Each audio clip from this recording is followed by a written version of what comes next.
Olá, internautas, aqui da TV 61, estamos começando o nosso bate-papo com o Hélio Dolly. Tudo bem, Hélio? Tudo bem, Negrão? Boa tarde a todas e todos. As coisas estão se afunilando, né, Hélio? Tem muito assunto, tem muita coisa acontecendo e a campanha já vai entrar num ritmo forte e nós vamos falar aqui com o Hélio Dolly sobre a reação da sociedade civil e política às investidas de Bolsonaro contra as eleições.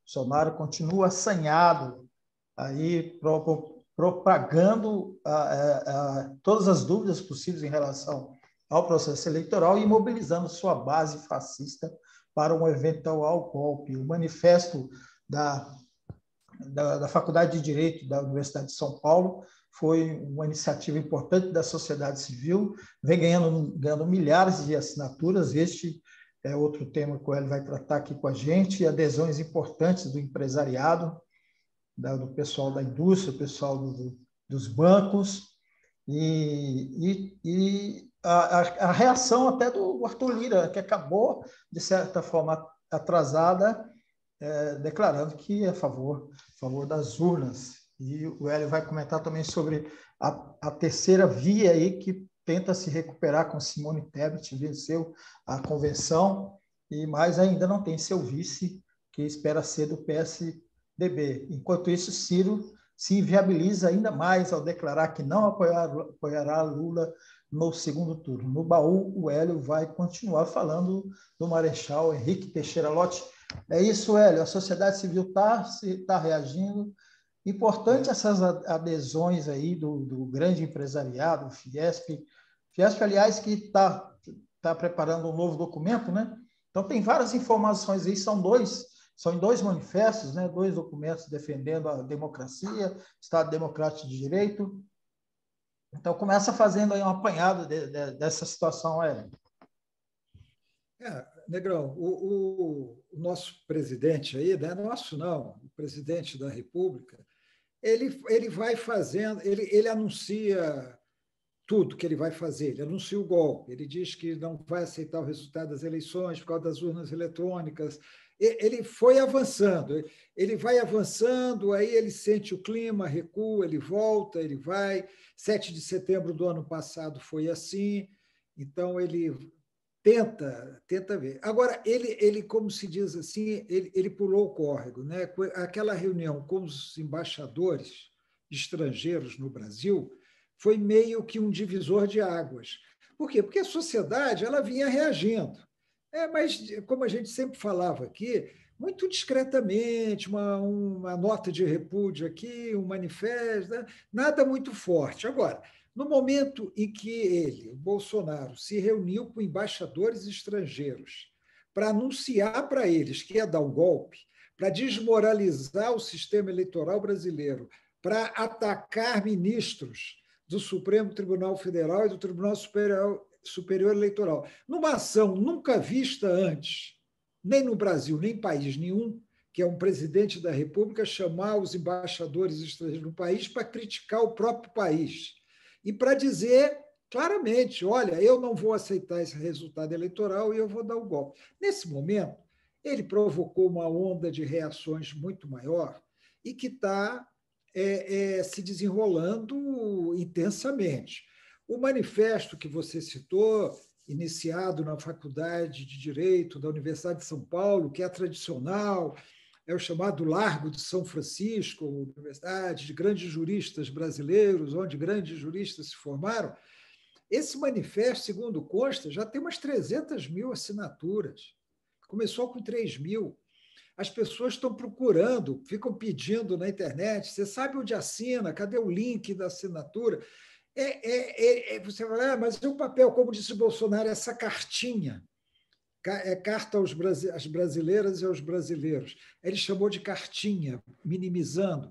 Não, isso tem peso, não é uma mera nota de repúdio, é uma manifestação clara de que aquelas pessoas não aceitam esse golpe. Aí você vai dizer, mas qual é a força que elas têm?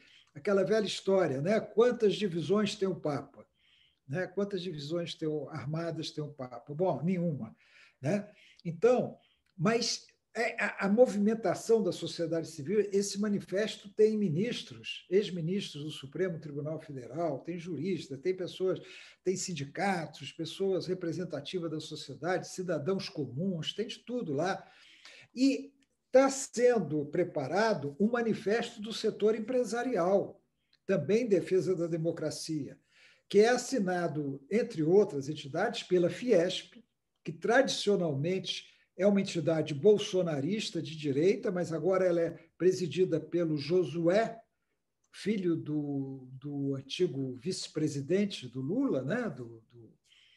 Falhou o nome dele agora, mas o Josué, empresário mineiro, é atual presidente da Fiesp, e com a assinatura da FEBRABAN, que é a Federação dos Bancos, olha só, FEBRABAN, mais a assinatura da ABDIB. A ABDIB é a entidade do setor de capital, de indústria de base, né? Do setor desse capital industrial, da indústria de base, e outras entidades que devem assinar.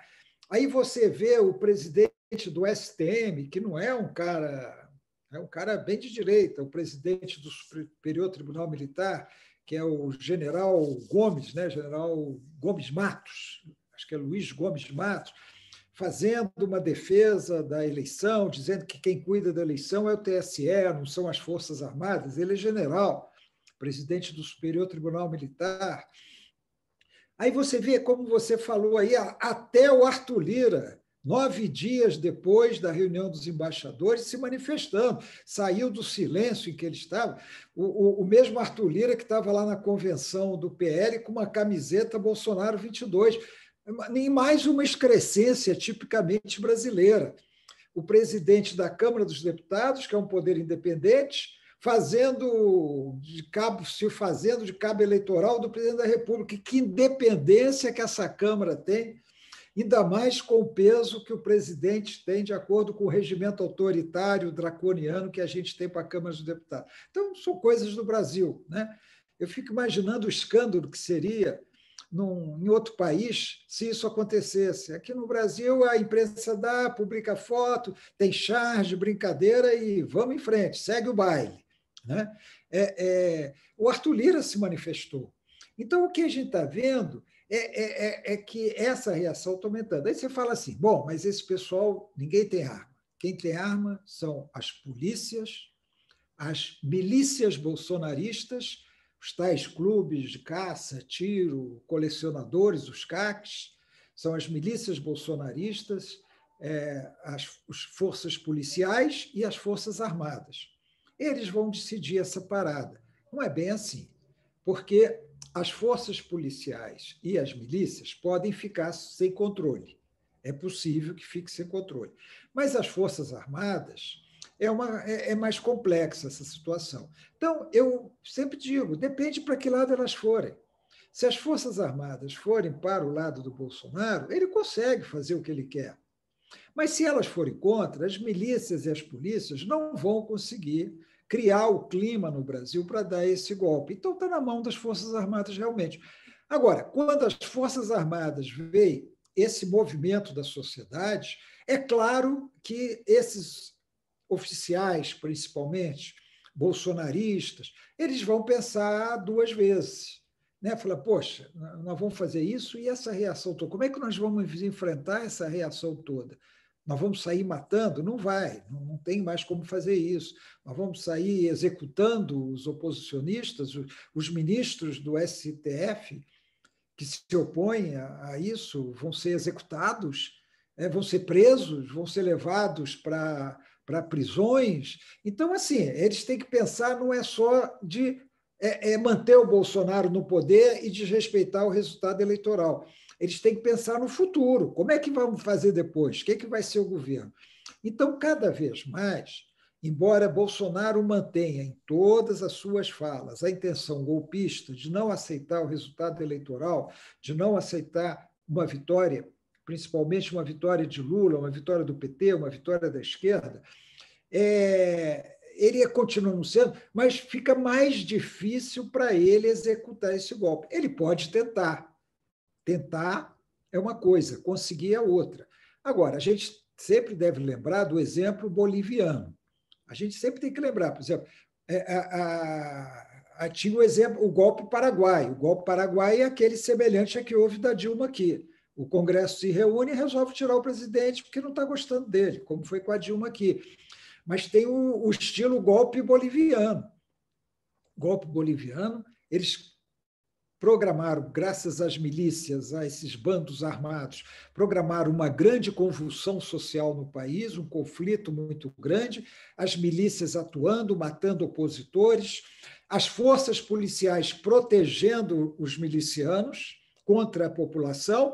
Aí vieram as Forças Armadas e falaram: assim não dá, presidente Evo Morales, presidente, tem que renunciar, porque senão nós vamos te derrubar. E o Evo Morales foi obrigado a renunciar. E o golpe lá durou 1 ano. A golpista Mor, aquela que assumiu o poder depois desse golpe, está presa, condenada a 10 anos de prisão. Eu espero que ela cumpra os 10 anos de prisão para dar um exemplo para toda a América Latina do que acontece com esses golpistas. Então, o quadro é esse hoje, Negrão. Bolsonaro insiste. É claro que eles, paralelamente a esse anúncio do golpe, preparam a eleição, pensam nas possibilidades de ganhar a eleição, com a ajuda do Auxílio Brasil, com a ajuda dessas medidas, redução do preço da gasolina e tal.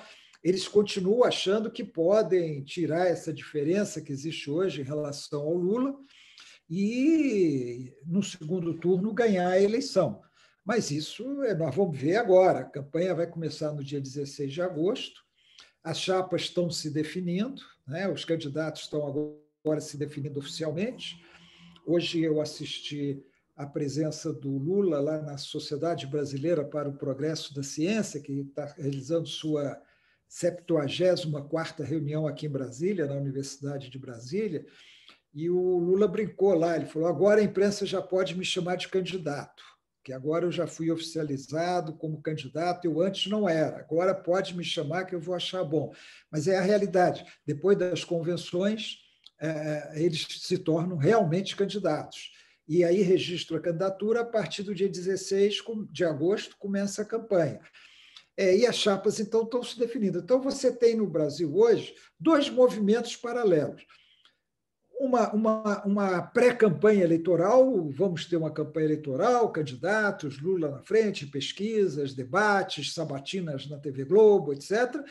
Mas, paralelamente a isso, você tem uma ameaça de não reconhecer essas eleições, ou talvez nem se realizarem essas eleições, nem serem realizadas, e a possibilidade de Bolsonaro dar um golpe para permanecer indefinidamente no poder. Você tem 2 realidades aparentemente contraditórias caminhando paralelamente.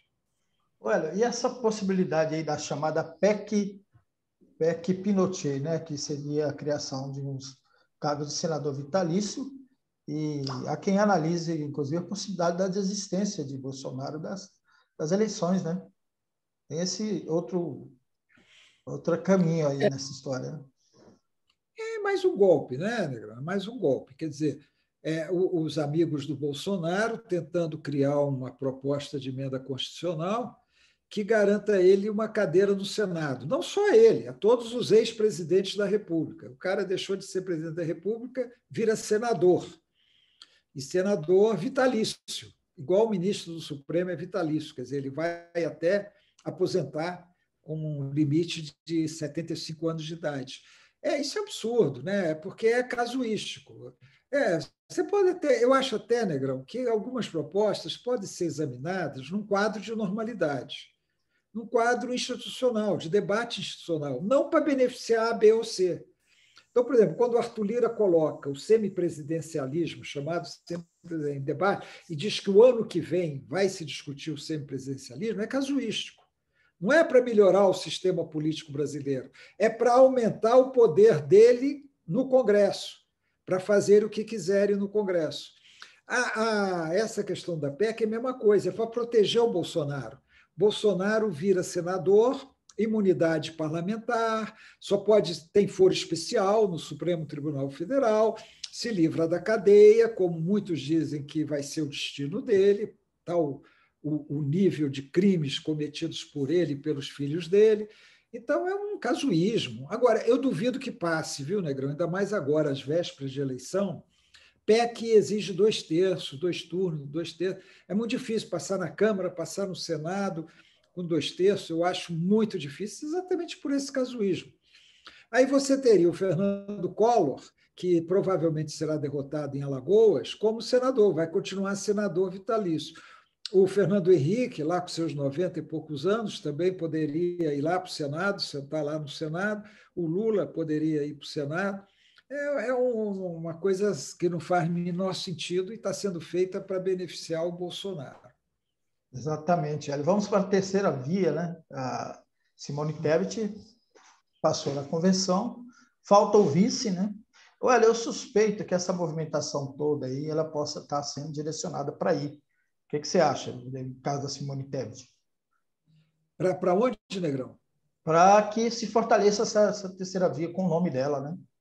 Ah, sim, sim, Porque, certamente. porque esses grandes empresários aí, da Fiesp, daquela outra entidade que você mencionou, e os banqueiros, eles não vão fechar com o Lula de forma alguma, né? Eles estão nessa movimentação deles pela defesa da democracia, contra o golpe, contra a possibilidade, inclusive, do golpe desses insanos armados aí de Bolsonaro, e a investida dele contra as urnas, né? Mas eles não vão apoiar Lula, né? Então, eu acho que assim, a Simone Tebet está aí com seus 2% aí, oscilando 2 e 3, mas pode ser essa a candidata desse setor que está aí fazendo esse manifesto, né, aderindo, né?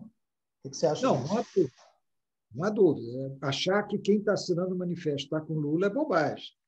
Estão assinando o manifesto para que haja eleições, para que o sistema seja respeitado, para que o vencedor seja empossado. Não é para garantir a eleição de Lula. Isso é importante deixar claro e você tem toda a razão. Eles têm que ter o candidato, né? Assim, ou eles aderem ao Lula, que é muito difícil, ou eles têm o candidato. Quem é que está pintando? Ciro Gomes e Simone Tebet. A Simone Tebet, vamos dizer assim, pela centro-direita, o Ciro pela centro-esquerda, mas já caminhando celeremente para a direita. Eles podem ficar com a Simone. Ela não tem vice ainda.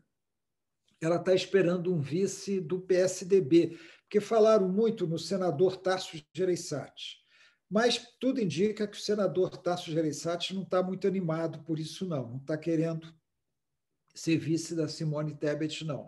Eu não sei como vai ficar, provavelmente será alguém do PSDB.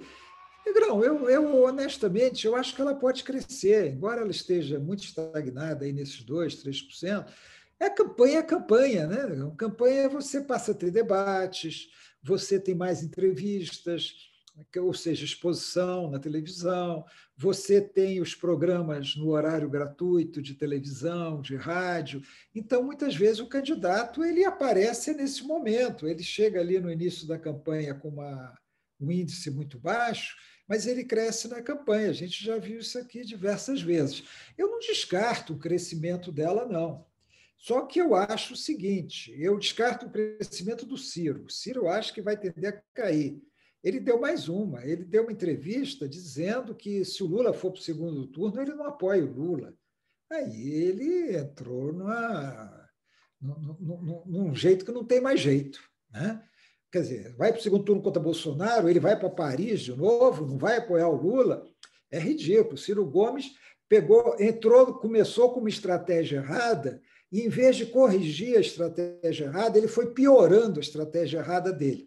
E olha que quem está lá com ele é considerado, na minha opinião, equivocadamente, como o papa do marketing político, tal, que é o João Santana, aquele que levou um dinheirão lá do Lula, e o Lula ganhava, não foi por causa dele, foi pelo Lula, pela força do partido, do PT, do momento, da circunstância, mas atribui-se muito a ele essa vitória.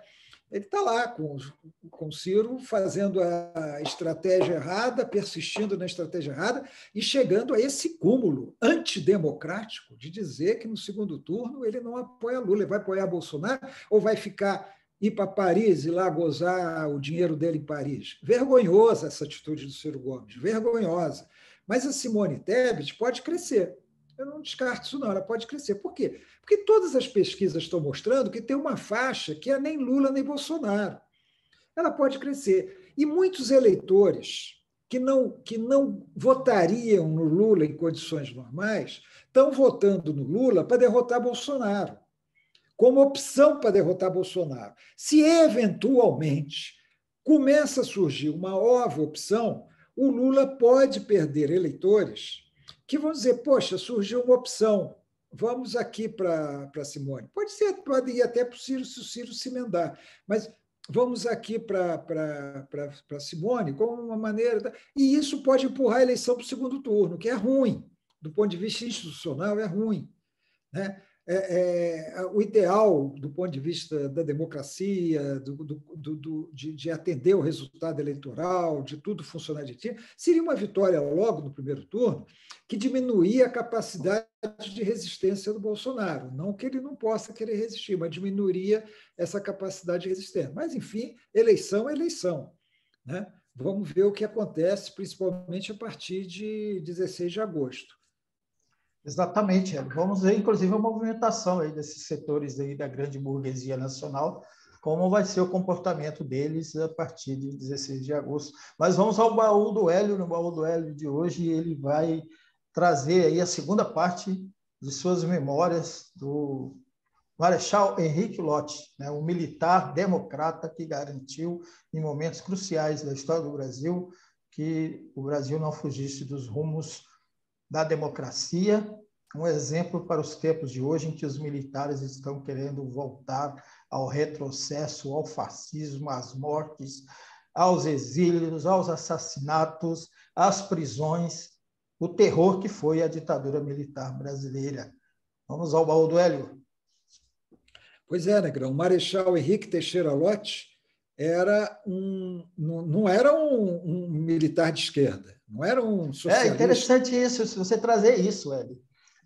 Porque ele não era um militar de esquerda, mas ele era um democrata, né? Porque hoje a luta é quem está contra a democracia e quem é democrata. Essa é a grande questão. Era um democrata, exatamente. Respeitava a Constituição, respeitava a legislação, era um democrata. Não era de esquerda, não era socialista, não era comunista, muito menos comunista.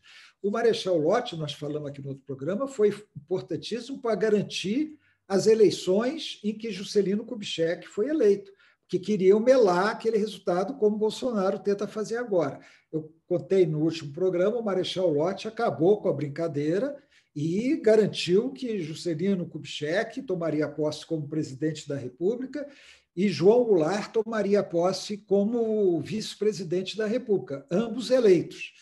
Aí ele foi nomeado ministro da Guerra do Juscelino.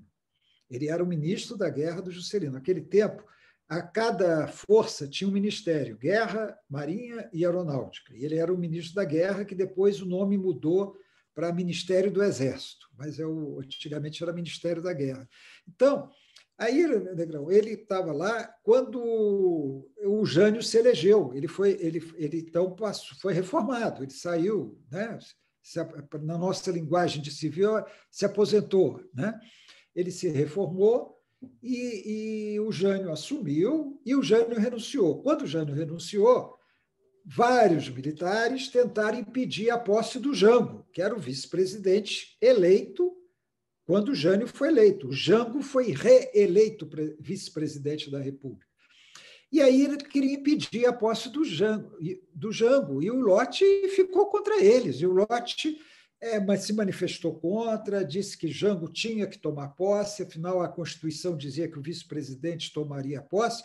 Aí ele chegou a soltar um manifesto escrito, soltou um manifesto em que ele criticava o ministro da Guerra, que era o Marechal Odílio Denis, que tinha sido aliado dele lá atrás, mas que agora estava contra a posse do Jango. Dizia que o Jango não podia tomar posse, que o Jango não podia nem voltar para o Brasil, porque quando o Jânio renunciou, o Jango estava na China. Acho que ele já tinha saído da China, estava acho que na Indonésia, algum outro país, e estava voltando para o Brasil. Por causa desse manifesto, em que ele criticava o ministro da Guerra, ele foi preso e foi condenado pela Justiça Militar, lá, pelos aqueles regimentos militares, a passar 30 dias preso. 30 dias preso. Ele, na verdade, ficou 15, mas foi condenado a ficar 30 dias preso pela insubordinação contra o ministro da Guerra. Quando ele foi preso, apareceu lá acho que um general, um coronel, apareceu lá para prender ele no apartamento dele, falou, negativo, eu sou marechal. Marechal só pode ser preso por marechal. Aí tiveram que correr atrás do marechal para prender o marechal, porque ele não aceitava sair dali preso por alguém de patente inferior a dele. Arranjaram lá um marechal, Nilo Sicupira. Esse aí ninguém sabe quem é, o Marechal Teixeira Lott está na história. Nilo Sicupira, que foi lá, prendeu, ninguém sabe mais quem é esse marechal. Ele cumpriu 15 dias de prisão, inclusive na Fortaleza de Laje. Fortaleza de Laje é uma ilha, né? Ali na Baía de Guanabara. Ficou preso lá, acho que ele ficou 3 dias na Fortaleza, que foi, inclusive, depois lugar de presos políticos. Entendeu? Na ditadura, muitos presos políticos foram enviados para a Fortaleza de Laje. Aí ele saiu de lá e veio a ditadura, ele era contra a ditadura, ele se manifestava contra a ditadura. Em 65, ele tentou concorrer ao governo da Guanabara, porque naquele tempo tinha Estado do Rio de Janeiro e Estado da Guanabara, que ficou no lugar do Distrito Federal, quando o Distrito Federal veio para cá, para Brasília. Aí não deixaram ele concorrer, parecido com essa história agora do Moro, porque ele morava em Teresópolis. E Teresópolis era Estado do Rio de Janeiro naquela época.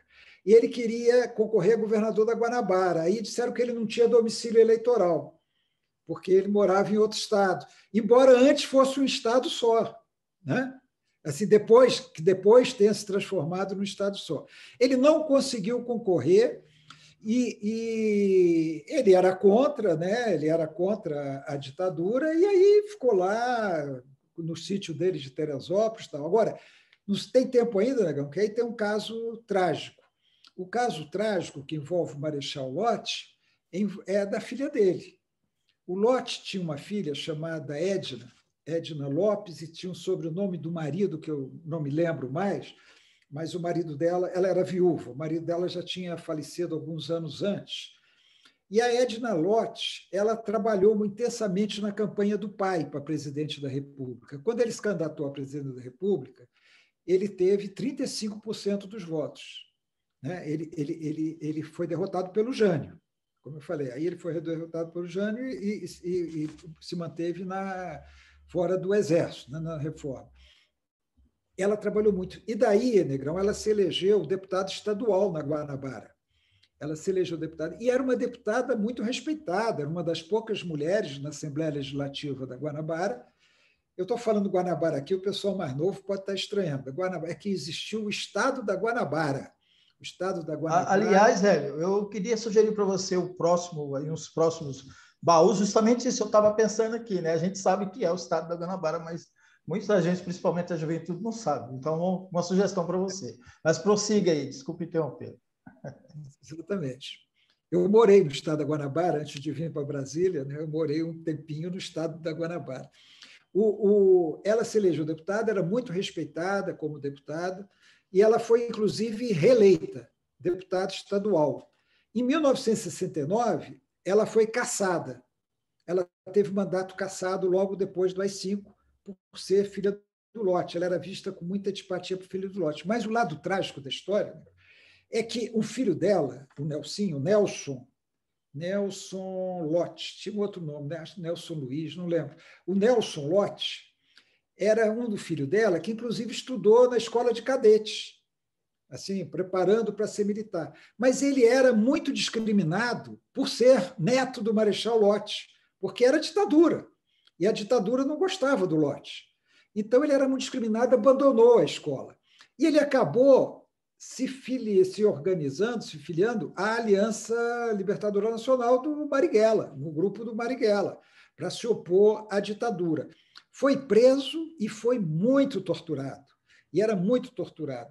E a Edna Lott, indignada com o filho dela preso e dizendo que ele estava sendo torturado, e ela não conseguia saber dele, não conseguia saber. Então, ela tentou ir até o presidente Médici, na época, o ditador general Emílio Garrastazu Médici, e ela começou a criticar claramente o exército, criticar os militares, criticar o poder ela estava indignada, uma situação muito parecida com a Zuzu Angel, né? Que o filho, o Stuart Angel, tinha sido assassinado na base aérea do Galeão. Então, ela começou a pôr a boca no mundo. Aí, Negrão, de repente, ela foi assassinada. Ela foi assassinada pelo motorista. Aí, o que aconteceu? Qual é a versão? Ela foi assassinada porque ela estava incomodando. Qual é a versão que os militares venderam na época e a imprensa acolheu? Nós estávamos em 1971, ditadura, auge da ditadura, 71. Eu acho que, em grande parte, a imprensa acolheu porque não tinha jeito. Outra parte, pelo comodismo que existe até hoje. A autoridade diz que foi assim, a imprensa toda bate palma e diz que foi assim, sem investigar. Nós já falamos sobre isso aqui, até em alguns casos recentes. Mas passou como se fosse um crime passional. Fosse femicídio, né? Feminicídio. O motorista matou, tal. Na verdade, ela foi assassinada por esse motorista, a mando dos militares da época, que estavam incomodadas com a filha do marechal denunciando torturas pela ditadura. Então, assim, essa é a história do Marechal Lott, né? Um militar que seria muito interessante que nós tivéssemos muito deles hoje, em vez de ter Bragas Netos, Helenos e outras excrescências das Forças Armadas, a gente tivesse mais Marechais Henrique Teixeira Lott. Muito bom, Alidoli. Vamos trazer mais sobre Guanabara, né? Vamos trazer o próximo baú, vamos falar da Guanabara, mas eu queria que você trouxesse também um pouco mais dessa história dessa segunda Zuzu Angel, né? Que eu não sabia dessa história, achei interessante. Um caso parecido, né? A gente conhece muito a história de Zuzu. E ela foi assassinada, Negão. A Zuzu foi assassinada. Sim. E ela agora recebeu reparação. O Exatamente. Estado reconheceu que ela foi assassinada, porque eles diziam que era um acidente de carro. E ela foi assassinada. A gente pode contar essa história. A filha dela é uma jornalista até hoje atuante, Idelgarde Angel. Muito bom. E assim a gente vai terminando aqui o nosso bate-papo com o Hélio Dolly de hoje. A gente vai voltar na semana que vem. Obrigado, Hélio. Obrigado a você que nos acompanhou. Por favor, compartilhe, né, esse programa para impulsionar o nosso bate-papo. Se inscreva aí no nosso canal, TV Mion. Se inscreva também na TV 247, que reproduz aqui o nosso programa. Pessoal, a meta lá é chegar a 1 milhão de assinantes, já estão em 920 mil. Uma boa notícia. E a gente volta na semana que vem. Hélio, obrigado, um abraço. Muita luta aí. Um abraço. Dia 2 é paz e amor. Paz e amor. Paz e amor.